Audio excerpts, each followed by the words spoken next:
Just a quick mention that after the service we'll have a little get together downstairs in our boardroom. I think it's just going to be some refreshments and a couple of snacks. Nothing big, nothing like a potluck, but for those of you who want to stay, please stay so we can socialize a little bit. We've been doing this series, Greatest Deception, now for the last 2 weeks. This is the third week that we are doing that. And in the Seventh-day Adventist Church, we are not strangers to these types of sermons, and we are not strangers to these types of topics. Most Seventh-day Adventists are well versed in the last day prophecies.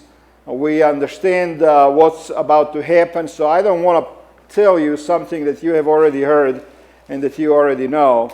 I personally believe that the greatest deception and the greatest conspiracy that is going on in the world right now is to keep everybody living in fear.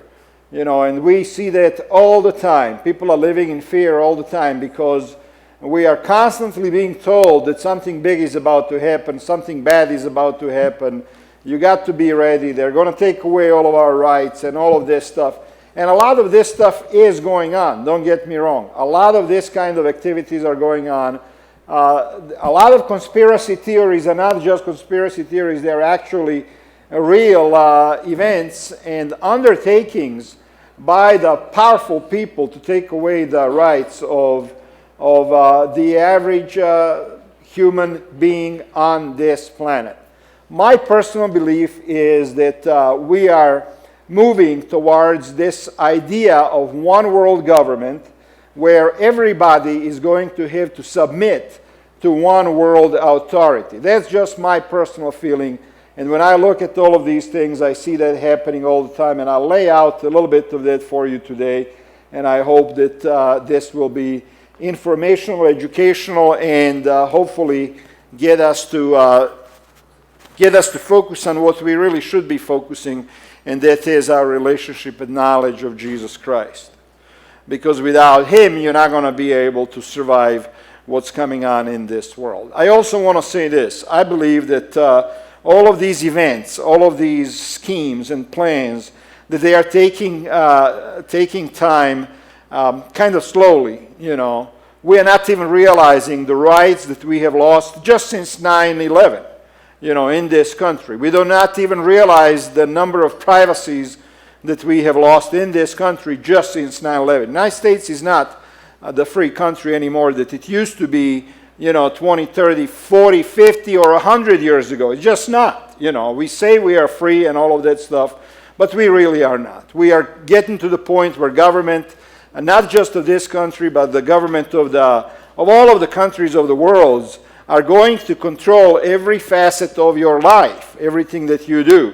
They're going to know when you turn on your heat, for Pete's sakes. I mean, that's already happening in the United States. You know, they're putting in these monitors into your house, and they know how much and where you are in the house and how much heat you're using and water and electricity and all of that stuff. And it is all under the guise of sustainable development.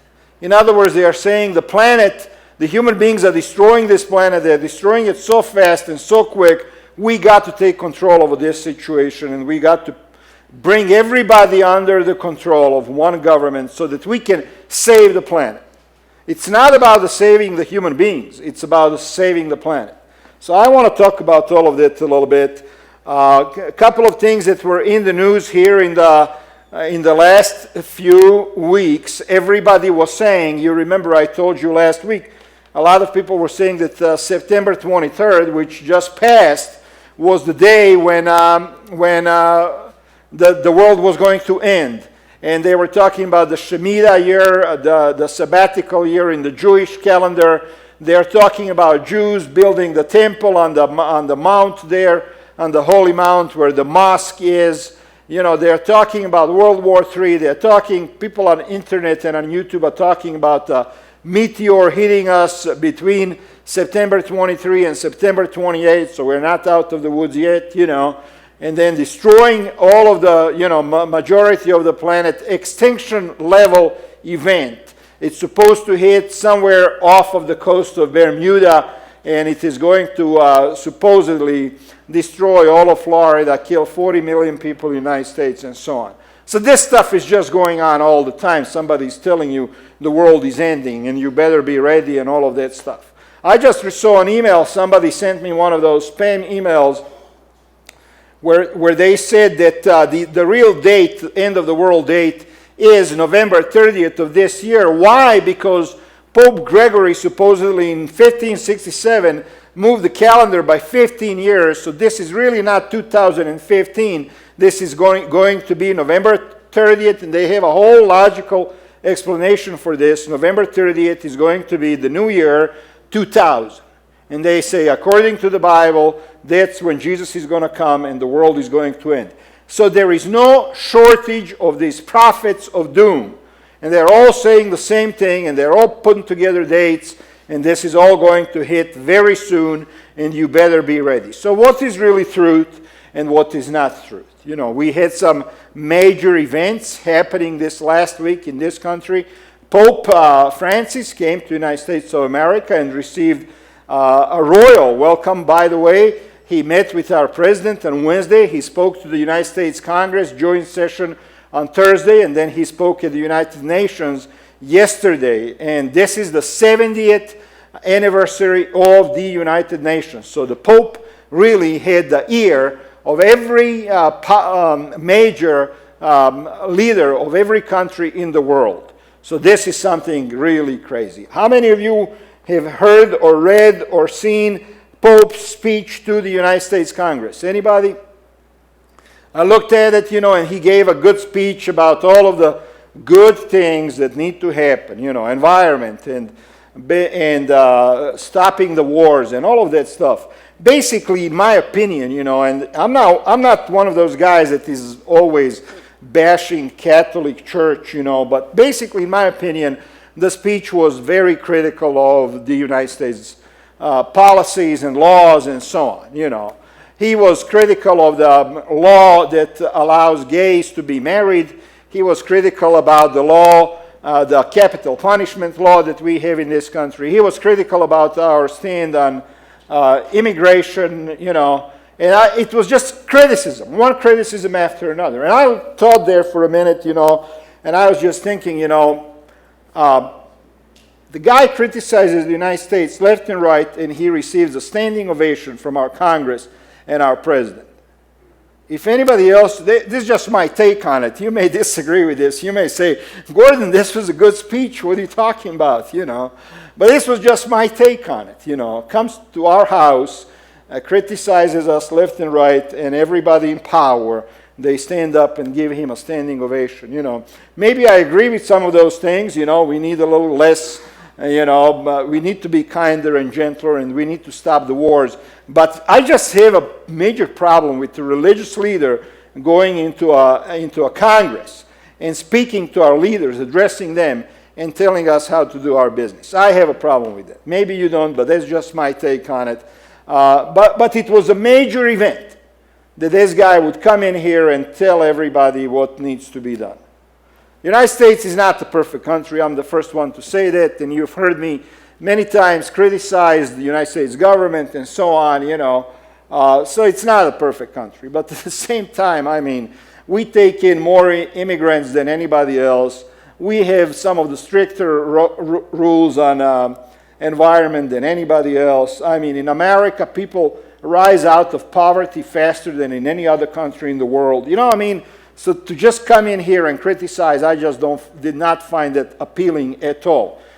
Besides the point, that's not even the point of this. The point is that the religious leader came to our Congress for the first time in the history of the United States and addressed them, and they all applauded and they all took that. And what did it do? It elevated this Pope to a status of a world leader, somebody who has the power to tell countries what to do. Rings any bells? Did we have this situation already in the history of the human beings? Obviously we did. The Catholic Church used to rule the world. You could not be a king of any particular country if you were not a Catholic, if the Pope did not approve of you. And if he disapproved of you, your subjects would rise against you and kill you. So everybody had to submit to the Catholic Church for many, many centuries. And here again, we see a rise of this religious power. By the way, I do want to say also, Catholic Church does some tremendously good things in this world in terms of serving the poor and the needy and so on. So I don't want to be one of those guys that just bashing and there is always a balance. There is always good and bad in every religion, including our own, Seventh-day Adventist. So we need to be understanding of that, and we need to be realistic. When Pope Francis spoke to the United Nations on Friday, this was yesterday, the event was a diplomatic high point for the pontiff, who has helped restore the Vatican's role as an important player in global diplomacy. Our Congress has, I don't know how many several hundred people in the Congress are Catholic, congressmen and senators. And I read an article that they have lobbied for many years to have Pope speak at the Congress, and finally they succeeded. Next day he speaks at the United Nations. He spoke to 184 heads of states. 184 presidents and prime ministers and heads of states were in that audience where Pope spoke. What did he talk about? He talked about environment. He talked about poverty. He talked about equality of all of the human beings. He talked about all of the things that in the United Nations, all of the things that fall under the document that's called the Agenda 21. How many of you has heard about it? Anybody? You know what? If I'm going to come here and speak to this audience, you need to start doing your homework, I'm serious. You need to go home and just look up some of these things. Agenda 21. Just punch it in and read it. And now, what is it all about? What is Agenda 21? This is what the Pope talked about. This was a thrust of his whole speech. So Agenda 21 is the agenda that the leaders are set to adopt a series of development goals. Development goals. What are these development goals? Basically what they are saying, these people, is this. I'm going to just read this quote to you. I wish all of this was on the screen, but I can send you the PowerPoint later if you want. Humanity stands at a defining moment in history. We are confronted with the perpetuation of disparities between and within nations, a worsening of poverty, hunger, ill health, and illiteracy, and the continuing deterioration of the ecosystems on which we depend for our well-being. So the basic premise is the planet is falling apart because we are destroying it. We are destroying it. There is 7 billion people. We are driving cars. We are doing big, heavy industry. We are polluting the rivers. We are killing the fish in the ocean. We are not maintaining the equality between poor and the rich. The rich are getting rich. The poor are getting poorer. We're going to have a revolution. There is just too many human beings on the planet, and they're going to destroy the planet altogether unless we do something. And a lot of these things that they are saying are true. The planet is in a kind of a bad situation. We have to admit that. There is pollution. There are wars. There are poor people. There are sick people. There are people who are not getting adequate health services. All of these things, a lot of these things are true. So I don't necessarily have a problem with them listing all of the ills and problems that we are dealing with. What I do have a problem is with a solution that they're offering to all of these problems that the humanity is facing. And that's the Agenda 21. This is a global partnership, and it must be built on the premises of General Assembly Resolution of December 1989. In other words, the United Nations are saying this is a global problem. It needs to be a global partnership. We all need to get together. The Agenda 21 will address the pressing problems of today and also aims at preparing the world for the challenges of the next century. And it reflects a global consensus and political commitment by everybody that is involved. So here we have a situation where they are presenting us with a problem and they are also giving us a solution. What is the solution? The solution is to focus on different areas that are problematic. One of those is environment. So this is one of the first one on the list. And they have a project that's called Wildlands Project, and it is meant to protect wildlife habitat and corridors. So, I'm going to tell you what this is. In a nutshell, the plan calls for governments to take control of all, listen to this, the plan calls for governments to take control of all land use and not leave any of the decision making in the hands of private property owners. This is right there. You can go on the, you can go on the UN website yourself and you can pull down this document. It's 351 pages. You can read this stuff yourself. I'm not inventing this. But they're basically saying we need to take control of the land and not leave any of the decision making to the private land owners. Why? Because they're going to mess it up. They're going to screw it up. They're going to do fracking and they're going to do pollution and they're going to do all kinds of things to the land that is going to make it uninhabitable. And we need to protect the wildlife and all of that stuff. So they're using this excuse that we need to protect the environment. And one of the ways to do it is take away the land. So the plan also calls for human habitation to be limited to cities and to the approved areas of the planet. So all of a sudden, if you're a farmer or rancher in Wyoming or Colorado or Texas somewhere, and more today, you have a situation where government is telling you what you can and cannot do. You can buy a piece of land and not get the water rights. You can buy a piece of land and not get the mineral rights. And they're putting all kinds of restrictions on what you can do and use on your own land. I mean, there was a rancher here in Colorado who got fined because he was collecting rainwater off of his roof. So the government is basically telling us the rain belongs to us. You can't keep it. Another one got fined majorly right here in Colorado because he built his own fish pond. He had a large piece of land and he built a fish pond where he was keeping fish, I guess, to eat. People do that. They do that. I walked into somebody's house.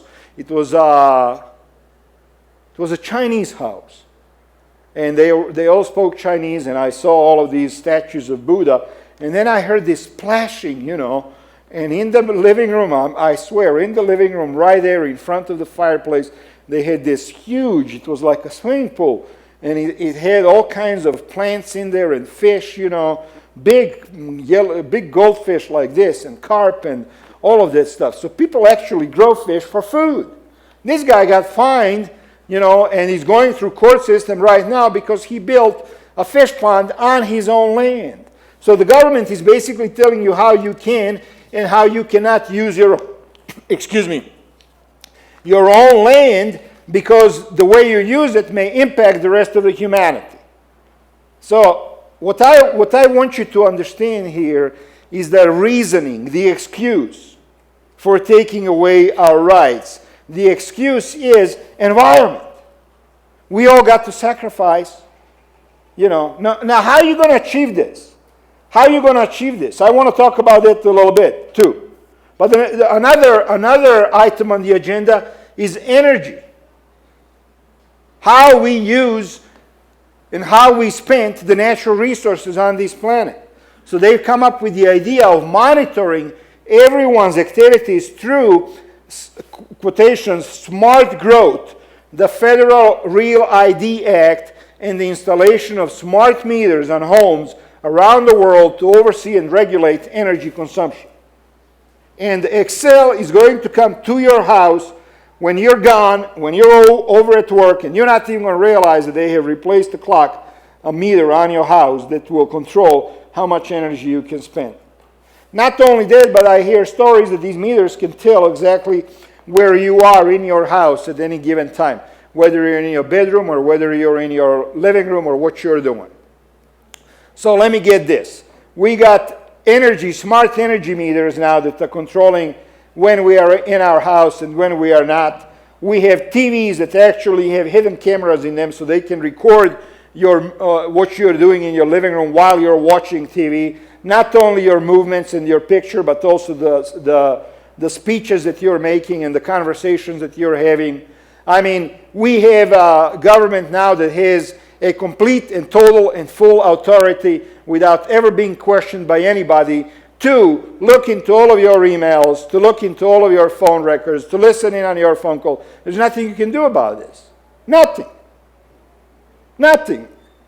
And if you say something, as I am saying right now, they'll say the main excuse always is, well, if you didn't do nothing wrong, you got nothing to be worried about. Get out of my house. I didn't do nothing wrong. I don't need you to observe me, to monitor me, to watch me, to keep track of me. If I didn't do nothing, why are you keeping track of me? But this is what the government is doing. The government of Great Britain, right now, yesterday, it came out that they are monitoring everybody's internet activity all over the planet. Why? Because the main cables, internet cables, are laid down under the ocean right next to England, to the coast of England. So they go in there with submarines and they plug in there and they can actually see 25% of all internet activity around the world. Why would the government of England need to know what's in my emails? Or the government of the United States? Or the government of any other country in the world? And what they're going to say? Terrorism. Terrorism. Well, now, a guy was reading a book on terrorism in the library at the university. He was a student of foreign policy, and they came and talked to him. Why are you reading this book? Are you a terrorist? See what's going on in this world? We have these fears, and that's why I said the greatest deception that's going on in the world is for you and I to live in fear. We got terrorists. They're going to coming after us. So we better be good boys and girls. Don't do nothing. Don't say nothing. We're going to protect you. Serve and support the government all the way as much as you can, because if you don't, you're not a good American. Cornell, welcome to church. This is my buddy from Florida. Just walked in. Good. And your wife and your baby. So this is what's going on in the world. You see, we have... So another point that I want to bring up is population re-education, population control. Again, some people... education, the adoption of common core standards in public schools around the country. The stated goal is to mold children into equals by nationalizing standards. So they want to nationalize these standards so that no kid would ever feel put down if they didn't do good on a test. So basically what that's going to do is that's going to dumb down all of the tests and all of the books so that everybody can pass. And it's so that everybody can be equal. And then the last one that I want to mention on this Agenda 21 is this population reduction. And we, when we did our evangelistic series last year, I showed you the quotes. Prince Philip of England said, if I could come back in another life, I would like to come back as a virus so that I can kill at least 500 million people on this planet. Henry Kissinger called old people useless eaters. This is what the Nazis used to call Jews during World War II.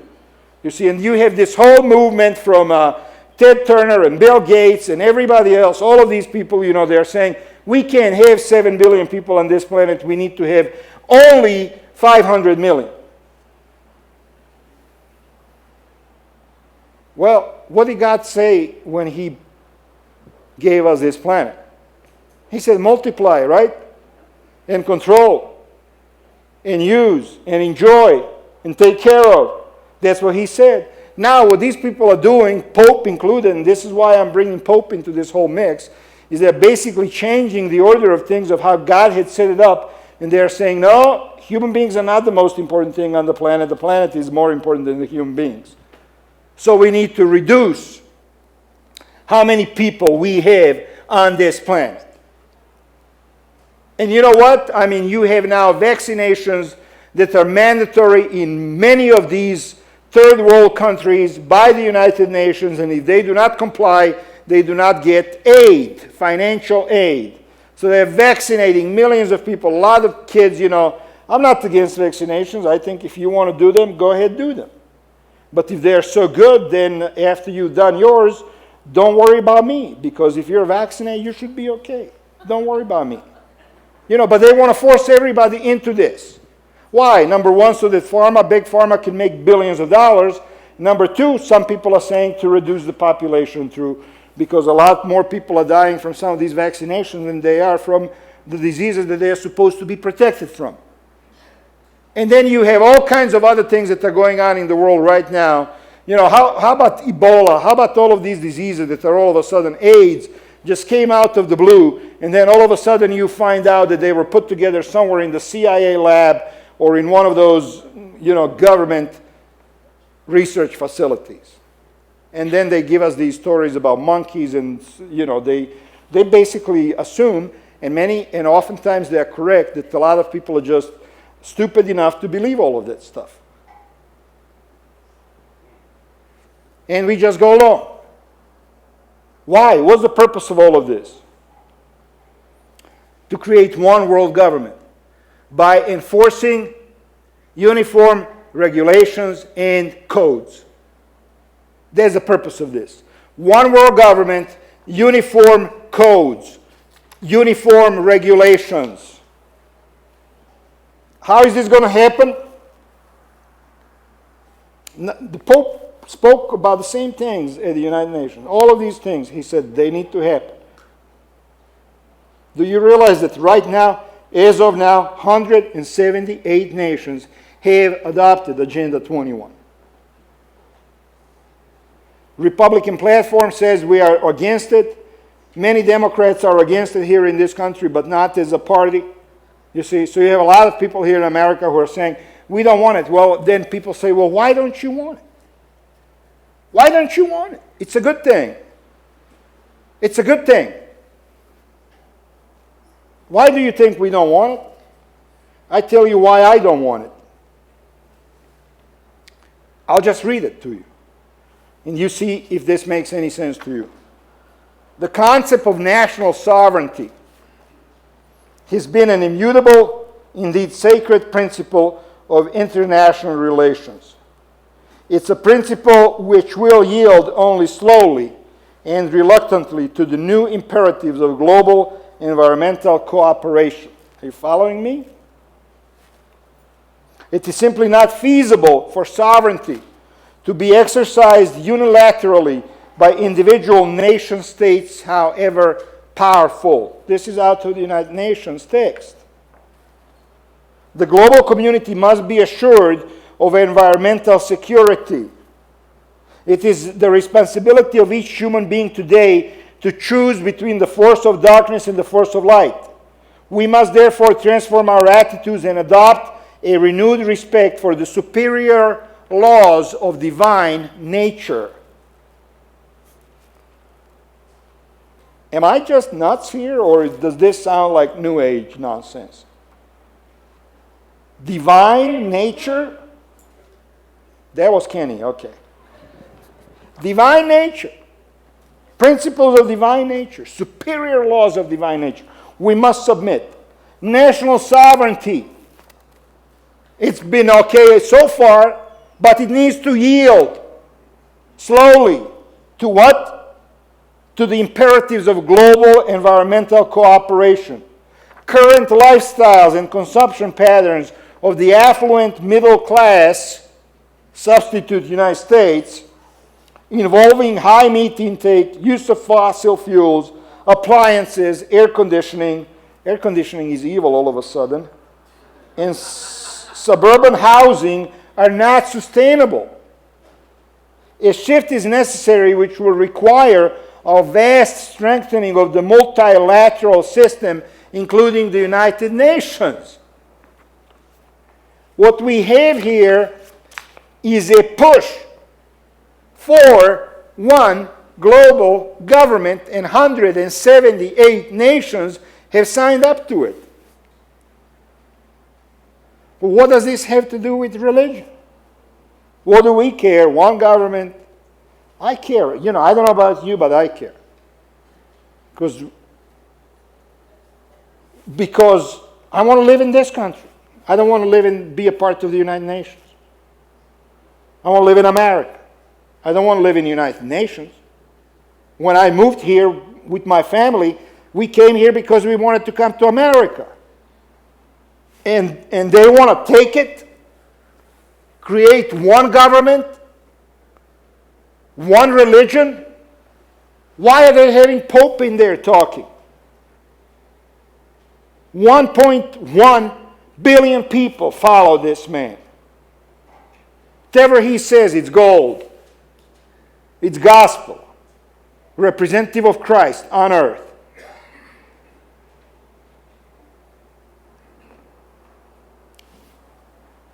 The beast was given a mouth to utter proud words and blasphemies and to exercise its authority for 42 months. It opened its mouth to blaspheme God and to slander his name and his dwelling place and those who live in heaven. You familiar with that text? By the way, Debbie, we don't have the video. I'm just going to have to read to you what the Pope said. You just remember what I read, right? A blasphemy.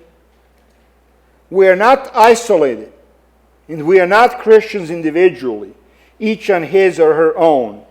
Instead, we are all part of the church, a large family where one is welcomed. It's not Seventh-day Adventist Church, okay? Where one learns to live as believers and disciples of the Lord Jesus. Our Christian identity is belonging. We are Christians because we belong to the church. It's like a surname. If the name is I'm a Christian, then the last name is I belong to the church. This is what the Pope said. The Pope said you cannot be an isolated Christian. You have to belong to the church. And then later on in that speech, he said the following, and this is the one that actually may shock you whether you're a Catholic or not. Something that they can have personal. Okay, I want you to pay attention to this. Some, that would be me, maybe some of you, think that they can have a personal, direct, immediate relationship with Jesus Christ outside of the communion and the mediation of the church. Such temptations are dangerous and harmful. If you think that you can have a personal, direct, immediate relationship with Jesus outside of the Catholic Church, now let's be fair.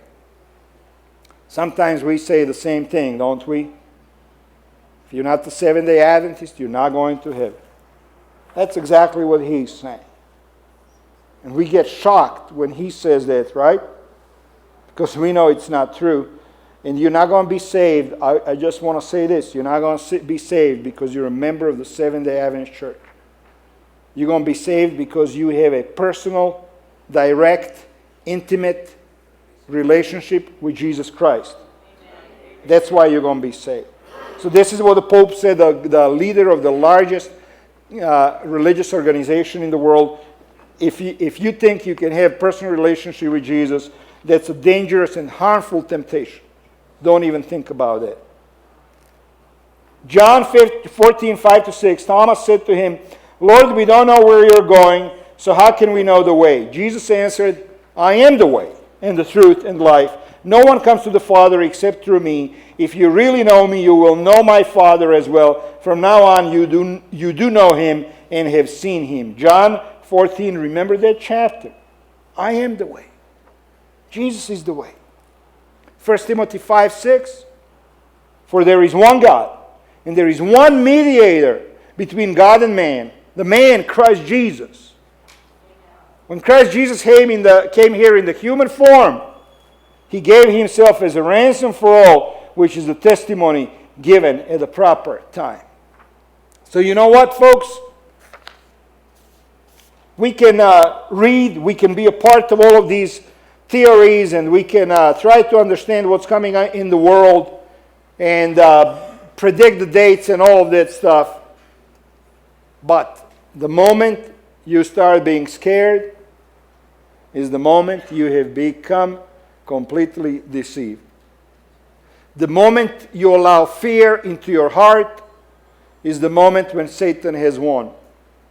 The moment when you start fearing about how the future is going to be is when you lose. Because you got Jesus on your side. No matter what happens, I don't care about what the Pope says. I don't care about what the United Nations says. I don't care about the Republicans or Democrats or Bush or Obama or anybody else. I just don't care what they say. These are just human beings. God is in charge. Jesus is in charge.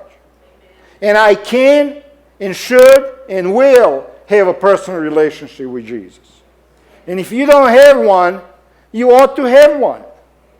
That's why we came to church here today. You didn't come to church here to hear me scare you about all of the stuff that's going on in the world and all of the privacy and rights you're going to be losing here and already are. You didn't come here for that. I hope you came here because you need Jesus in your life. And I hope you'll ask Him to come into your life. All it takes is just a few words. Jesus, I give my life to you. You take it, you run it, you do with it whatever you want to do. And when you do that, God is going to bless you. When you do that, the fear is going to disappear. They have done a study of the dying people. That was an exhaustive study. They have studied hundreds of dying people, and they have asked them, they did a questionnaire for them, and one of the questions was, what was your greatest regret in life? Right now, as you're lying here dying, what is your greatest regret? And number one always was, I shouldn't have worried about stuff so much. I shouldn't have worried about all of the things that we worry about. And that's exactly where Jesus is coming from. When you hear wars and uprisings, do not be frightened. These things must happen first. But the end will not come right away. How many times did Jesus say, do not be frightened? Do not worry about today or tomorrow or what you're going to eat or what you're going to drink. Do not worry about what you're going to say if you get in trouble. I mean, Jesus was always about this whole idea, do not worry. Why? Because you got me. You got me. As a little kid, I was standing on a shore of the ocean just like this, and my dad was swimming there, and I could look. The water was crystal clear, all the way to the bottom. And I could see he was swimming, and there was plenty of water between his feet and the bottom of that ocean, probably another 20 feet. I was just a tiny little kid, and my dad says, jump, jump. And I jumped without any hesitation. Because my dad was a pretty big guy, And I knew I wasn't going to drown, not with him in there. And that's what God wants from you and I. Don't be afraid. Don't be scared. Be prepared for everything that's going to happen in life. Be humble. Don't go crazy, in any extreme. Live your life normally, simply. Be kind to others. And remember that Jesus is always there for you. And He can take care of you. All you need to do is ask. Just like my dad was there for me in that ocean, and when he said jump. So if God is asking you today to make a step, if you've been thinking about a problem in your life, you don't know which way to go, you know what? Don't worry about it. Take a chance. He's there to catch you. That's my message today. It's not about all of the fearful things that Satan wants us to worry about. It's about all of the wonderful things that God doesn't want us to worry about and that He wants us to enjoy them. God bless you. Thank you for coming. Next week we have communion right here. Next week we are changing the time for our worship services. It's going to be at 11 o'clock from now on. So please plan to be on early. I'm going to ask you a quick question. We're going to test an early worship service this fall. We're going to just test it. And this is going to be, I'm thinking, 9 o'clock. Is there anybody in this congregation who would entertain the idea of coming to church from 9 to 10 o'clock and then you have the rest of the day free all to yourself? I'm just curious. Okay. That's all I wanted to know.